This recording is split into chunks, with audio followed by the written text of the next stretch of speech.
saw Barry's video that he did for us last year or the year before? 2 of you, great. Okay, we'll get that posted up. Thank you. That video was kind of a COVID video, and the main, make sure your microphone's working. Is it working? Oh, there we go, we got you. So the reason I wanted to bring Barry back today is, who's an investor in the audience? Okay, who's a landlord? Well, if you're an investor, you're a landlord. Okay, so in that particular world, we do a lot of property management. We are Cobalt Property Management, previously Coldwell Banker Town Country Property Management, previous Pioneer Real Estate Property Management. We've done property management for a long time. Barry's been evicting, it's a terrible thing to say. Barry has been helping us handle our non-performing tenants for 30 years now, basically an eviction. So who got caught up in this eviction moratorium over the last few years? Show of hands. A couple, 3 of you. Okay, so then you're super hyper-focused on Barry. So I brought a couple of slides specifically to help Barry and I move along. These are real, gosh, I'm really struggling with this clicker. This was pulled out of the Los Angeles Times pretty much during COVID, okay? And there's, along with the eviction moratoriums, we were not allowed to evict anybody. People didn't have to pay their rent for an extended period of time. There was, rent relief, et cetera, et cetera. But there was this theme that, evictions are bad and nobody wants to get evicted. And frankly, as a percentage of our book of business, we evict less than 1% of our tenants. So we're not, evicting people for no reason.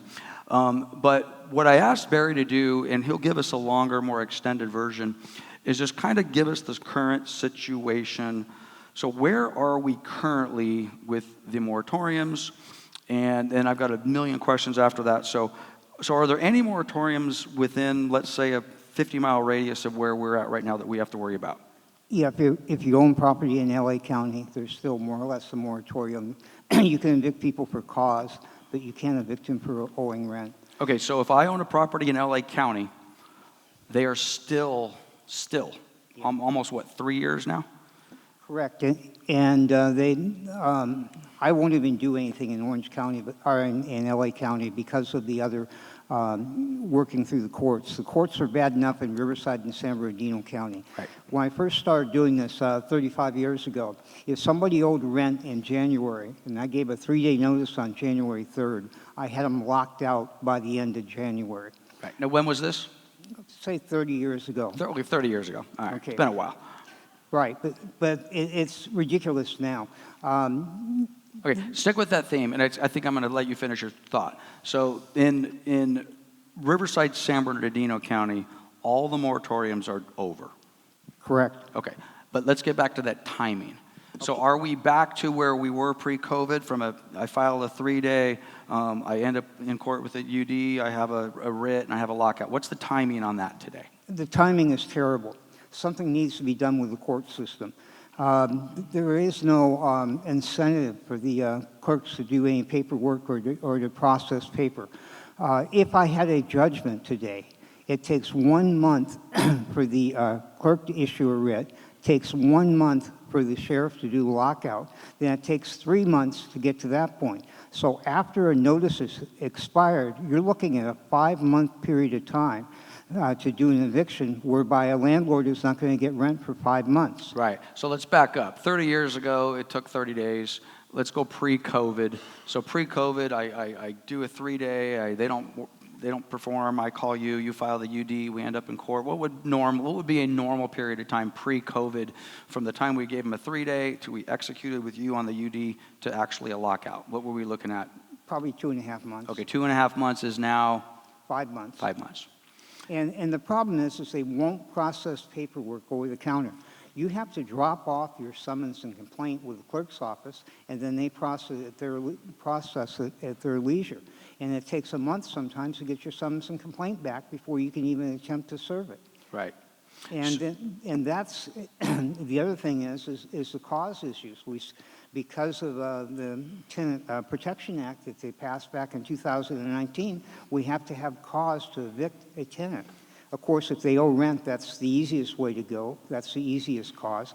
But basically, a tenant now in California, unless it's exempt from the Tenant Protection Act, they have a life estate in the property, right, unless you have cause to evict them. Right. And that was pre-COVID, by the way. So if you're in that world, that Tenant Protection Act, which was passed in 19 and took effect, January 1 of 2020, if I'm not somewhere in that range, we were not in COVID at that point in time. So now we're out of COVID. The moratoriums for the most part are over unless you're in LA County. And by the way, be very careful with that because there's some pockets that have different weird things. But 5 months under ideal circumstances today, assuming that you can even get there with all the cause Correct. Issues as well. And you might be lucky with 4 months, but it might take 6 months too. It depends. And the problem is in the last 10, 15 years, because of the internet and because of the landlord has been made out to be a bad person at this point in time. Right. There's legal representation from legal aid in every courthouse. Yep. And if a tenant shows up without representation, there's legal aid saying... How long has that been going on, Barry? The legal aid representation? Probably 10 years? Probably 10 years it started, but in the last 5 years, it's almost mandatory in every court that they're... Yeah, the first time I experienced that I think it was with you. It had to be with you because I don't use anybody else. And I used to, believe it or not, I would go to, all of our UDs and our court appearances back then. And prior to, say, 10 years ago, we'd go in, Barry would work his magic. We'd walk out of there with a judgment for possession and normally judgment for money. And 10, 12, 13 days later, we'd be at lockout. And then probably 10 years ago, there was this person sitting over there that said, "Hey, I'm over here." And next thing you know, they're talking to the tenant and threw some sand in the gears. And again, taking care of rights. I don't mean to imply that they don't have the right to do that. And it, in effect, would almost delay everything. Or we went to stipulations instead of judgments. And I imagine that's... Yeah, that's still the case. And Right. in some instances, it helps because the legal aid, they deal with us every day. They realize the mentality and state of mind of the tenants. And they'll convince them that, hey, look, they're being offered a good deal. This is going to help you. You need to do this. Right. If you go in and do the trial, there's probably a 95% chance you're going to lose, and it's going to be a lot worse. And I think I agree with that because I first wasn't, this is how I am with most things in life. I get a little afraid, oh, that's going to be horrible. And then you experience it, oh, it's not as bad. And then in some cases, maybe it was a help. I think that's been our experience, that even though the tenant does have legal aid, they tend to maybe bring them down a notch. We tend to come up with some sort of an agreement. So I have a question for you. I was with your partner in the Marina Valley Courthouse several months ago, and something must have changed, either that or I misunderstood. We went through, we got what we needed, we got our judgment for possession, and I think I spoke with you or maybe your partner. And what I took away from that conversation was, oh my gosh, we're finally past all of the COVID restrictions. We can kind of move forward. And I kind of left there, came back to the office and told the property management staff, okay, it looks like the worst is behind us. We should be able to move forward. Again, guys, keep in mind, we don't do a huge amount of evictions. It's 1% of our tenant base. But it sounds like now that maybe those restrictions are kind of behind us, but the actual efficiency of the system needs to catch up. So this 5-month thing that we're talking That's about. 100% correct, and I'm not sure it's going to change. I'm also the chairperson for Riverside County Bar Landlord-Tenant Section and co-chair for the San Bernardino section. We have no problem at all having judges come in and talk at our meetings and sit down and have dinner next to a judge. But the clerk's office, the head clerk for Riverside County, has stood us up a couple times. They agree that they're going to come to our meetings, and the day before the meeting they say they didn't get authorization or they can't come. They won't talk to us.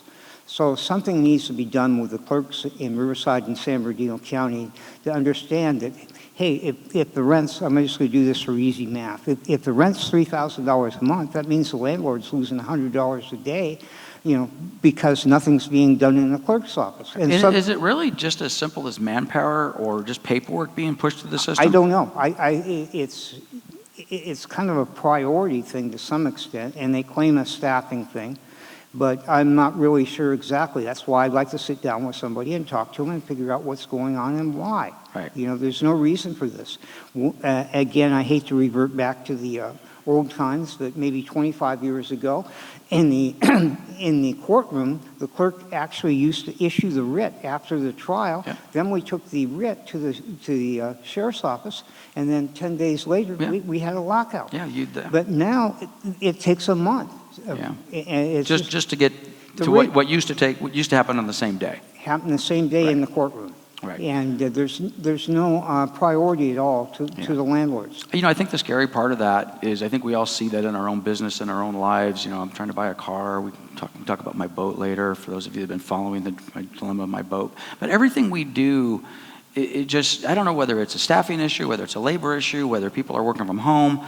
But again, and I think the eviction process, I mean, I was so thankful that we came out of the COVID and the moratoriums, which real quick, because I thought I had a slide on this, and I think I took it out, and we'll talk a little bit more about this later on, but who saw all the articles? We cannot lift the moratoriums because there will be millions of people evicted from their properties.